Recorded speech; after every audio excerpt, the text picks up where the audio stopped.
Now recording. So we're back here and I'm about to press play. So Byron, are you ready? I are ready. And play. Maybe I did, and maybe I didn't. Only you know the truth. Dun dun dun! Alright, we got purple team forming up for what looks like a push middle. Don't seem overly confident about it though. They're going to go clean out their own jungle instead, which is, that's a good idea, I think. Their jungle's pretty well warded by them. They're going to know if there's some problems coming. It's a good place to group up, get that little bit of extra gold. So let's see here, looking at the builds real quick while I have a moment to do so. I'm liking everything. It's an AP heavy build from Fiddle for a support. But nothing extreme. Like, he doesn't have Radaman's Death Cap. He does have some aura items with the Aegis of Legion and the Glacial Shroud. That's probably going to become a Frozen Heart, I would think, or an Iceborne Gauntlet.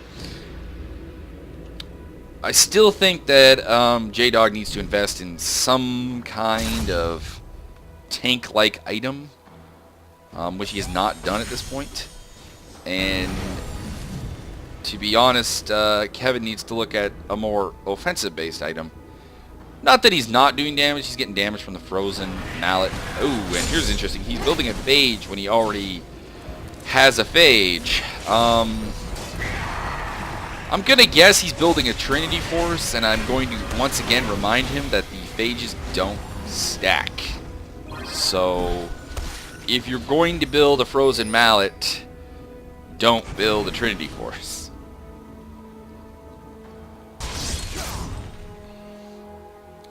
Is that like a Triforce? Basically, it's 3 really powerful items, and you can use 1 item slot for them instead of 3 separate ones. But one of those items is a Phage, which goes into the Frozen Mallet he has there, that Frozen Hammer. Yep. And you can see the wooden hammer he has there. Those don't stack, so like, you have a Phage twice. You have paid for the same item twice, and you're not getting the benefit of it twice. And MsChif gets caught out there along with BockNakkers.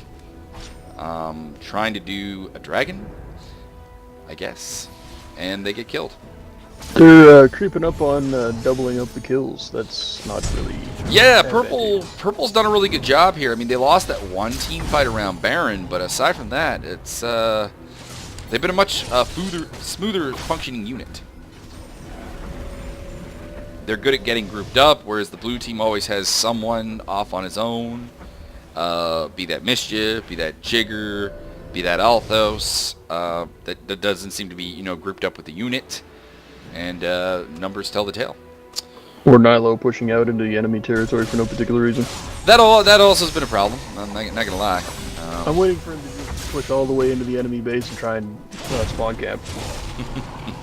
That's gonna be a thing I think he's gonna do. That's gonna be a thing that's gonna get him lasered by the turret behind the spawn.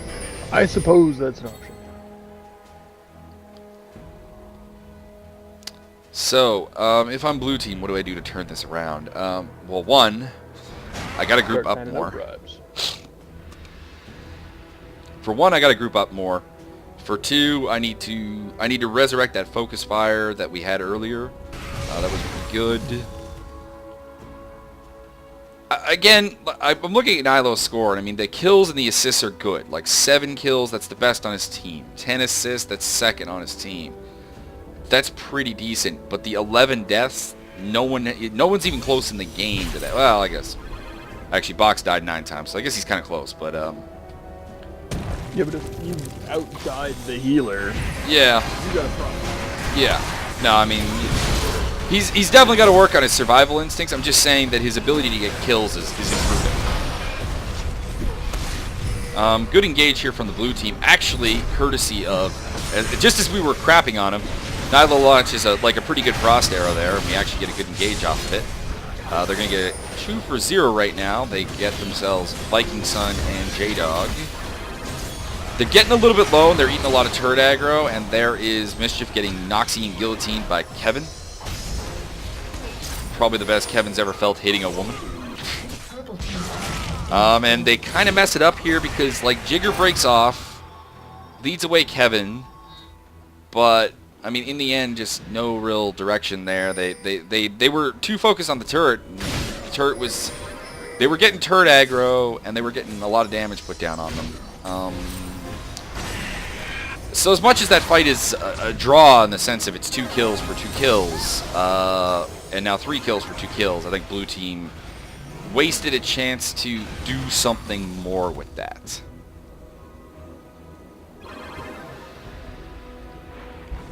And now they've got, well, I guess the numbers are still kind of even, but they should probably have waited for a couple of their guys to respawn. I don't know. I think that at this point at this point they're so far behind that they have to make something happen. They have to take that risk.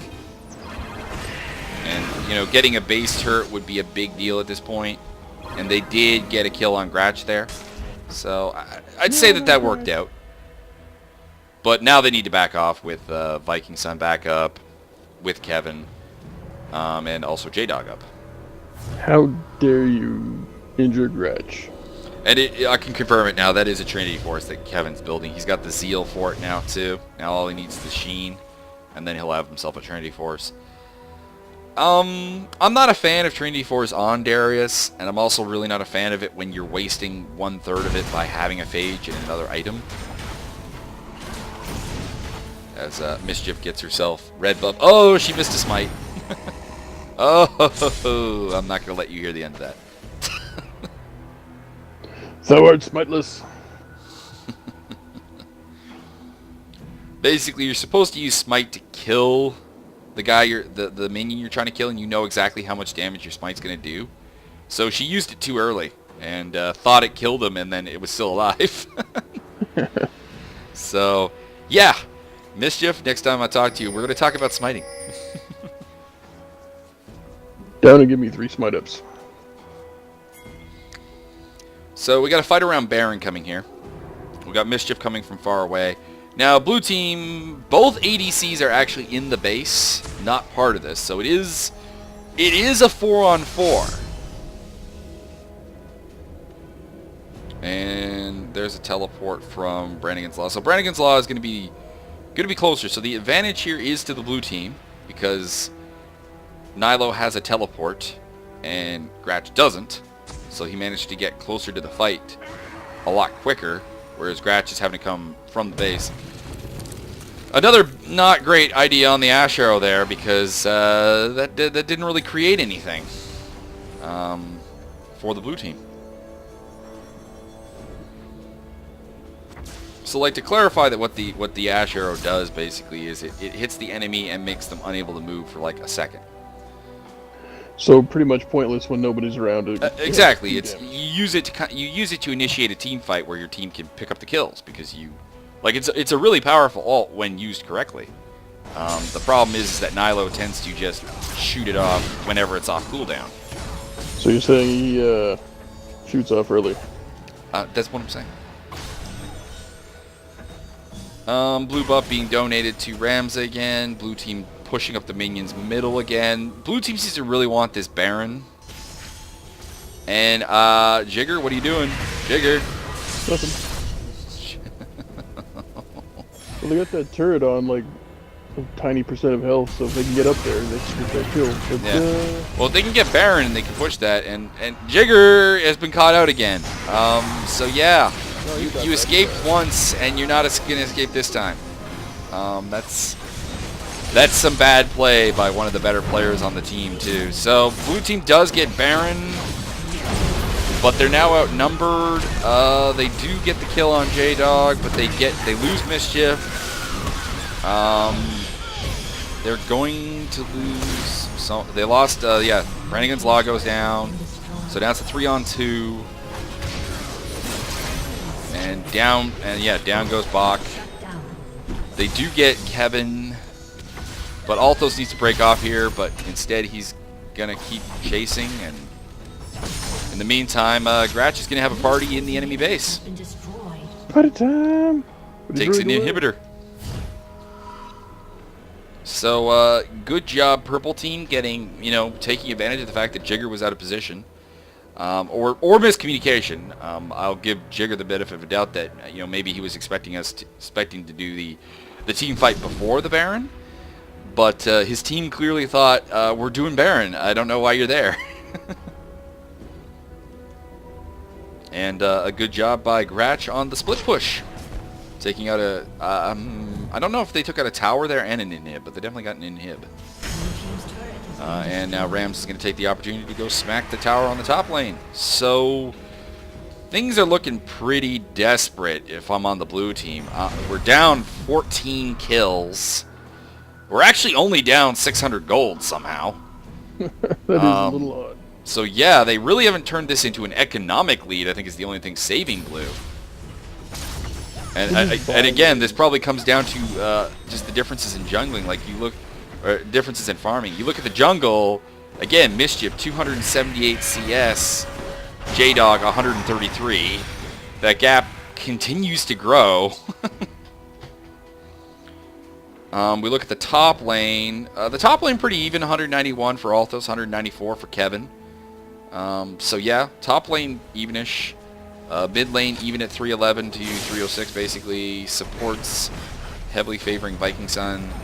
And the ADCs are closer than they've been. Still a fair gap for Gratch, 251 to 238 over in Ilo.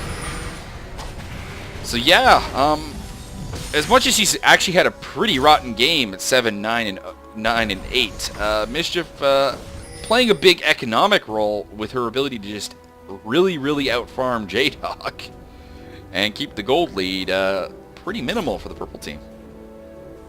And that's so weird because Jdawg's from Alberta and all they do there is farm. You would think that. You would think that. I guess that's what happens when all you do is live in Calgary. I mean, to defend Jdawg, he's been playing a vital role in team fights. He's got 24 assists, which is a game high. A pretty respectable KDA ratio of let's see, that's 32 takedowns to 8 deaths. That's a 4-to-1, so 4.0. Yeah, so I mean, he's having a good game in a lot of senses, but he is being massacred on farm. I don't think I've ever seen 150 CS difference between the two junglers. The jungle is massive.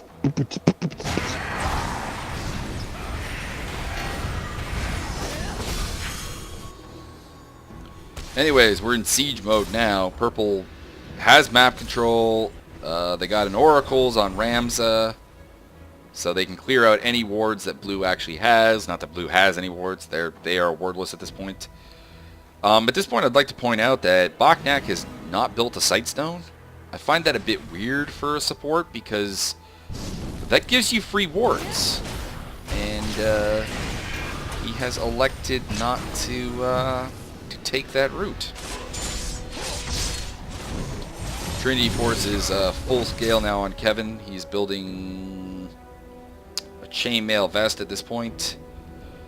He could turn that into a couple different things, but nothing that I would consider useful. Maybe the Atmos Impaler, I guess, but he really needs to bring a little bit more damage to these fights. I think that's kind of giving blue an opportunity. Anyways, a large blue warding force in this into the middle lane and into the jungle. They should have some vision now, but with Ramsey using that oracles, purple can just kill those wards.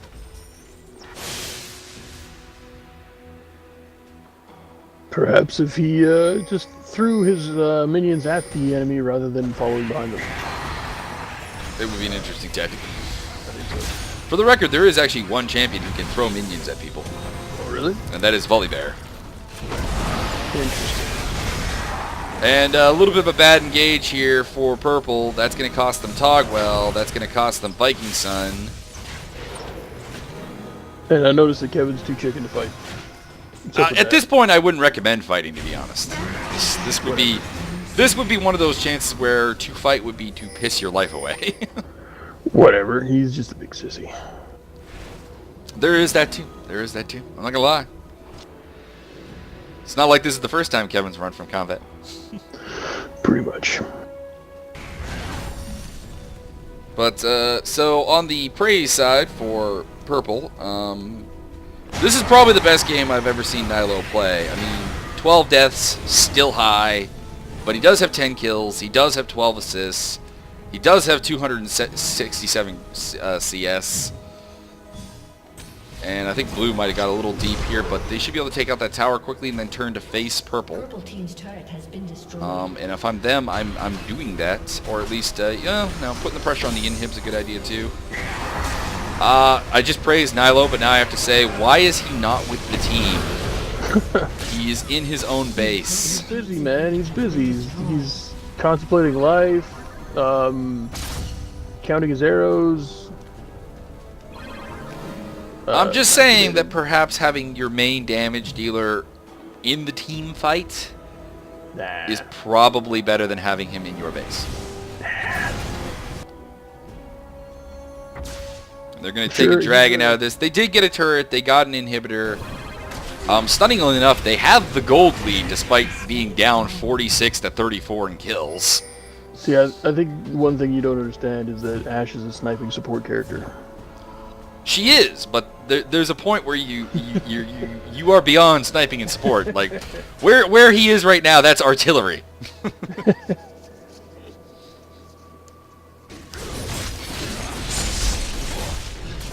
And purple gonna go for a Baron.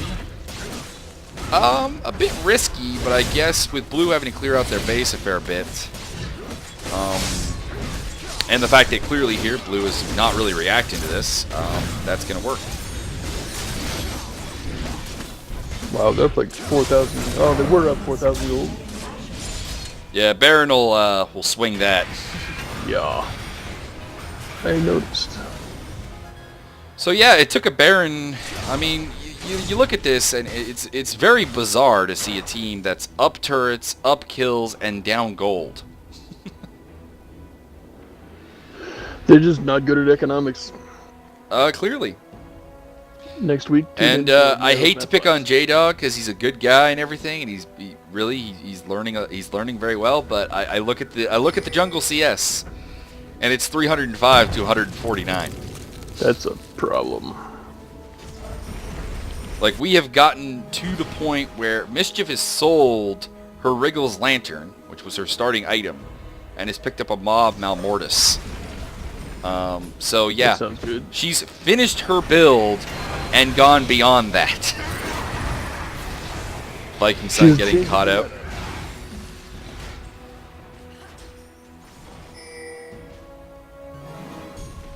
Whereas at this point, like, you know, you look at Jdawg's build, he still has an item slot open to build on, and he has not upgraded his boots to tier 3. Do they get the Air Jordan swoosh on the side when you get to tier 3? You get this kind of like gem thing that, depending on which one you pick, gives you either movement speed. There's an attack speed one. There's a number of them. You know, if you're really interested, look them up. But can you dunk? You can dunk, Oh, especially if you're Jdawg. Come on, have you not seen the Cataclysm ult where he jumps up and creates that pit? Oh yeah, that. In fact, at some point, you got to go check out the League of Legends dunk team. It sounds interesting to me. It is interesting. It's basically 5 characters that are based around leaping, and one of them is Jarvan. So Jarvan does his ult, creates the pit, and then everyone dives into the pit. See, that's a good arrow by Nilo. Like, that was a good play. And he's still surrounded. He had to go beyond his minions, but you know what? It was worth it. They got the kill. They did the job. For some reason, my dynamic camera wants me to look at minions walking out of the base. I don't know. It sounds like a good thing. They are athletic. I don't think the minions are athletic. Shake that booty. In the meantime, Jdawg robbing the MsChif of her red buff. And we're going to get a team fight here. Not a bad idea for purple, but their focus was pretty lacking there, whereas blue, kudos. Blue with a really nice focus fire. Takes what ends up being a 2 for 0. Additionally, the ADC was down, so I probably would have waited if I was purple, but I think what lost in that team fight, more so than being down a guy, was just no real focus. And down goes Jdawg, and down goes Kevin. And despite having been down as many as like 15, 14 kills, we have got a comeback here and a win for BockNakkers. The Brocknack Mountain Squad. Has they've come up with the win here, because I know the replay is only 67 some minutes and we're at 67-21, and there's no way that no, that's the game. So congratulations to BockNakkers for in the end keeping their cool. That like they were very down in this fight, and they come back to put the win in, and a good job, very good job. I would agree, but I don't. Why do you not agree? Because, quite frankly, I've seen better. I have seen better. This is true. I would also like to preface that by saying I really haven't seen better. So kudos to Nilo, actually finishing a 14, 12, and 14. That's pretty respectable. It's still the most deaths in the game, so there is that. He still needs to work on that, but a pretty solid game all around. If I were to give an MVP here, it probably has to go to him. 14 kills is the most kills on his team. Second most assists on his team, so that's a good job. He also ended up out farming his counterpart, 306 to 291. I'm gonna say it right now. I was told this before I watched this replay, but Kevin, Jdawg, you need to go back, look at the other guy's build, and apply it to your character. So like, take the Darius build, put it on Jarvan, take the Jarvan build, put it on Darius, sort of deal.